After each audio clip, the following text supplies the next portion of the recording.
If we were to talk about Georgia, when we talk about hybrid threats, we basically mean Russia.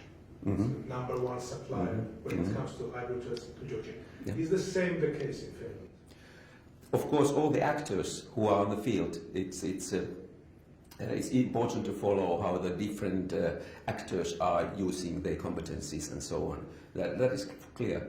And our neighboring country, Russia, have been there and is there, and that's why we try to enhance the good relations with Russia. That is clear. But at the same time, there are differences and there are different opinions how you should behave against the neighboring countries, for example. What are the other actors? You said there are other actors who provide the hybrid threats. So what in Finland, if you were to ask the average Finnish person and say, what do you consider as a hybrid threat, which country, what would he or she say? Would she say Sweden? Probably not. Baltic countries? Probably not.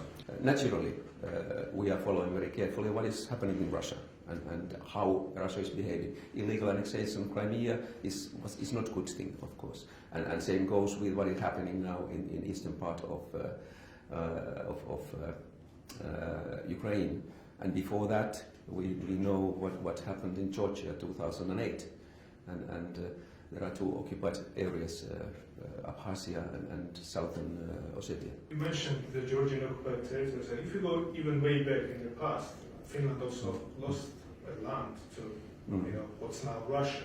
Does it play any role in perception of Russia in Finnish society?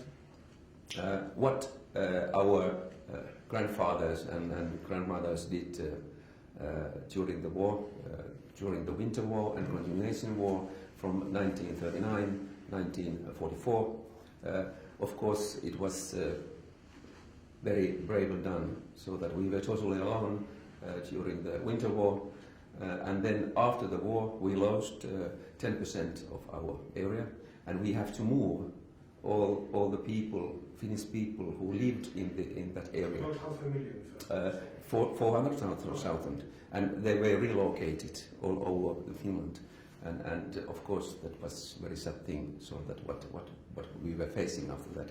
But what was even more important, so that our independence prevailed. What do you think was the secret of Finnish resilience? We have to think that we have had our own liberation war or civil war 1918, so that there were brother against brother in Finland, and after 20 years, so we were totally together to repel attack, and that is we call it wonder of Winter War, but it's a will to defend his or her country. That is the main reason. How much does this will persist in modern day Finnish society? It persists very much because we have a universal military conscript for males and also voluntary basis for females. And we ask so are you willing to defend your country? 5 to 1. It has been 4.5 for every contingency. Okay. And then we have also a question to all citizens in Finland. Are you willing to defend your country with weapon in your hand or his hand if the outcome is not sure? And it's almost 80% who are willing to do that. So that if you compare it in whole Europe, it's the highest number. One more question about the lost territory. Did the Finnish population reconcile themselves that this land is lost, gone, forever, it's no longer theirs? Is that there such sentiment? Just after the war, when 400,000 people were moved to Finnish territory from Karelian Isthmus and everywhere else. Of course, they had sentiment so that we would like to move back to our own farms and so on. But the time was really difficult. Especially we are talking about the time of danger or years of danger in the last years of 1940s. And then situation was really difficult for Finland to be a neutral country between the rising Soviet Union and then the other part of Europe.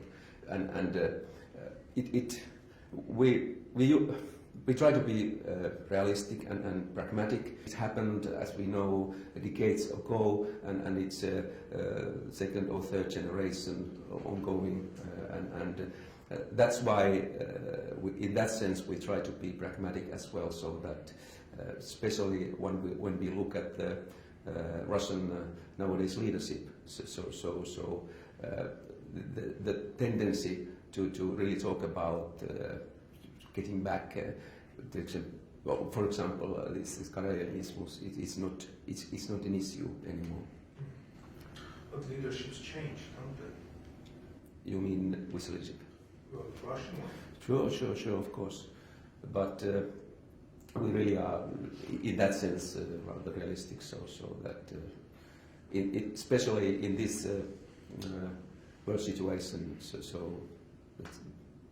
sorry to say, but it's different. It's okay. It's Finnish experience. That's what we're talking about. And before I go to the last subjects of lots of people, maybe when they read it, say that's a pessimistic approach when we consider our own occupied territories. What would be your advice regarding it? I really don't want to give advice to other countries and so on. You have really difficult situation, that's for sure.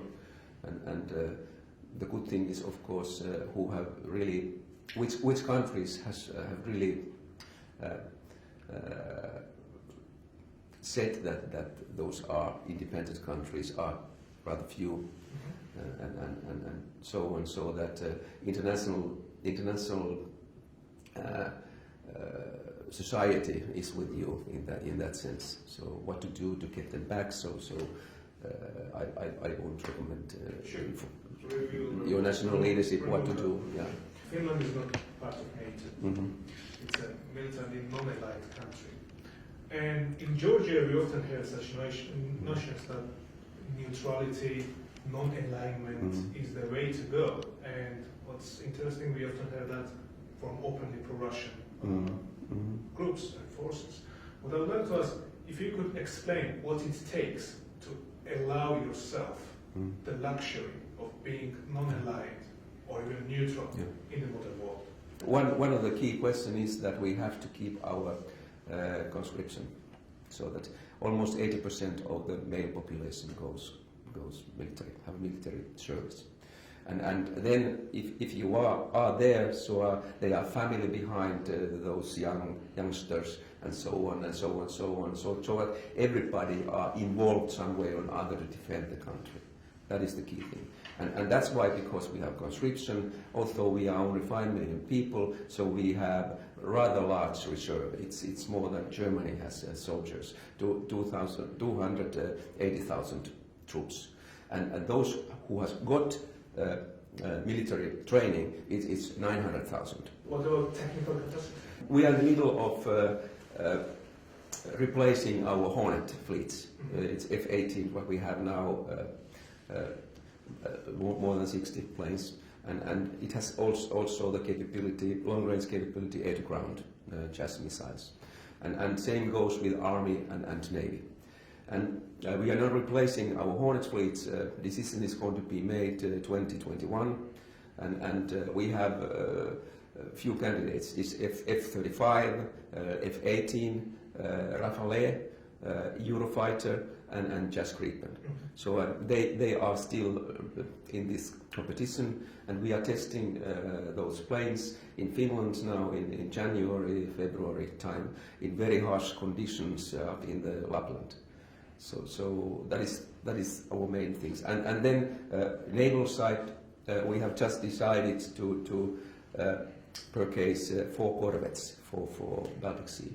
So Finland is ever ready, ever competent. Sure, we are ready. General, thank you very much. Thank you.